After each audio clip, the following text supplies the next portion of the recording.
Assalamualaikum warahmatullahi wabarakatuh. Selamat pagi, siang, sore, Bapak dan teman-teman semua. Izinkan kami untuk mepresentasikan hasil diskusi kami mengenai analisis proses bisnis untuk PT Cisarua Mountain Dairy. Sebelumnya perkenalkan, anggota kelompok kami terdiri dari 4 orang, yaitu adalah Ladinda dengan NIM K20, Sarah Ardina dengan NIM K34, saya sendiri Sarah Safa dengan NIM K70, dan Angga Rifani dengan NIM K77.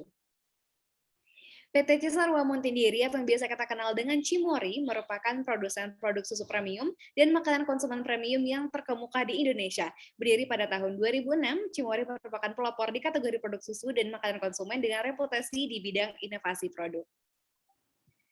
Dan berikut merupakan proses bisnis dari Cimori mulai dari hulu hingga hilir yang dimulai dari peternak lokal memberikan hasil perahan susu, kemudian susu dilakukan pengolahan hingga produk susu yang dihasilkan sesuai dengan standarisasi hingga produk susu siap didistribusikan. Oke, selanjutnya masuk pada ingredient proses.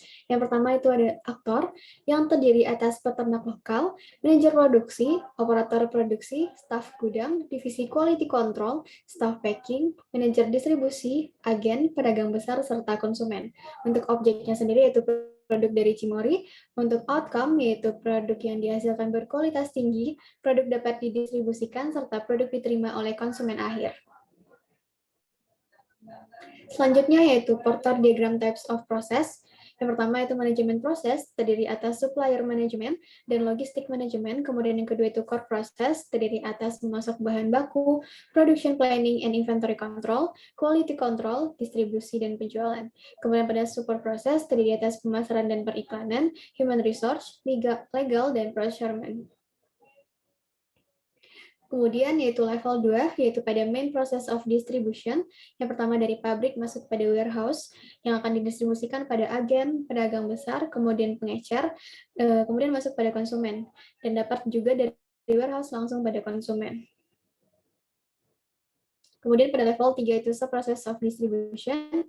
Yang pertama itu adanya penerimaan, kemudian unloading barang, masuk pada storage, kemudian pemilahan, packing dan pengambilan barang, quality control, kemudian shipping. Kita masuk kepada level 4, sub-process of storage, dimulai dari barang dimasukkan, kemudian dilakukan pengecekan pada tingkat persediaan barang, kemudian stok pesanan tersebut dimasukkan, dan stok pesanan kemudian akan disetujui dan pesanan diambil dari storage. Kemudian stok akan dicek kembali dan dilakukan follow up dan kontrol pada akhirnya. Untuk proses prioritas sendiri, proses yang menjadi proses prioritas pada Cimori menurut kelompok kami adalah pada proses distribusi. Hal ini disebabkan karena proses ini memiliki serangkaian aktivitas yang panjang dengan banyak individu serta tim yang terlibat. Proses ini berperan penting pada sampainya produk ke tangan konsumen. Dapat dilihat pada matriks proses prioritas yang terlampir pada layar, ada 4 proses yang kami masukkan mulai dari distribusi, manufaktur, order, dan juga inventory.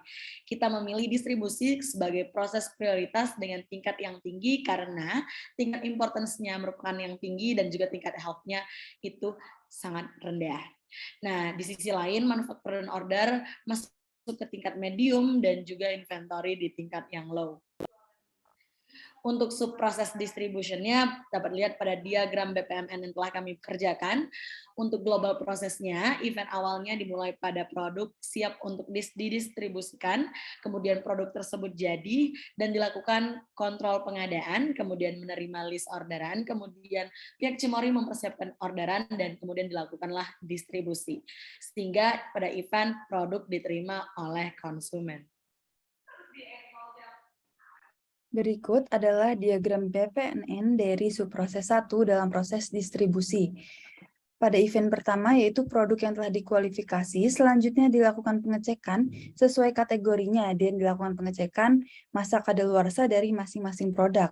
Selanjutnya dilakukan pengecekan akhir untuk kemudian dilakukan follow up. Dari diagram tersebut diidentifikasi semua alur termasuk kepada business value added karena masing-masing proses memberikan nilai tambah kepada bisnis. Selanjutnya diagram BPNN dari subproses 2 dalam proses distribusi. Event yang pertama yaitu menyiapkan orderan, yang selanjutnya dilakukan pemesanan ke gudang untuk kemudian pihak gudang melaporkan ketersediaan produk, ada atau tidaknya produk. Untuk produk yang tersedia akan dilakukan konfirmasi orderan. Dari diagram tersebut, diidentifikasikan yang termasuk business value added adalah saat menyiapkan orderan, pemesanan ke gudang, laporan ketersediaan produk, dan saat konfirmasi order. Dan yang menjadi value added adalah pada saat orderan dikonfirmasi.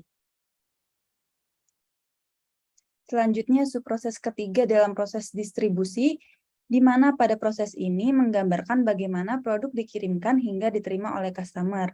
Dimulai dari loading produk, selanjutnya pengiriman produk, dan unloading produk, di mana produk-produk ini akan disalurkan melalui agen, pedagang besar, pengecer, maupun konsumen akhir. Untuk selanjutnya produk diterima dan dilakukan pembayaran. Dapat dilihat penentuan value added, business value added, dan value added pada gambar berikut, di mana business value added ada pada saat proses distribusi, pengiriman produk, pembayaran, dan proses distribusi selesai. Sedangkan yang menjadi value added adalah pada saat pengiriman produk dan juga produk diterima dan saat proses pembayaran. Dan selanjutnya di mana pada proses non-value added ada pada loading produk dan unloading produk. Mungkin sekian pemaparan dari kelompok Cimory, kurang lebihnya mohon maaf. Wassalamualaikum warahmatullahi wabarakatuh.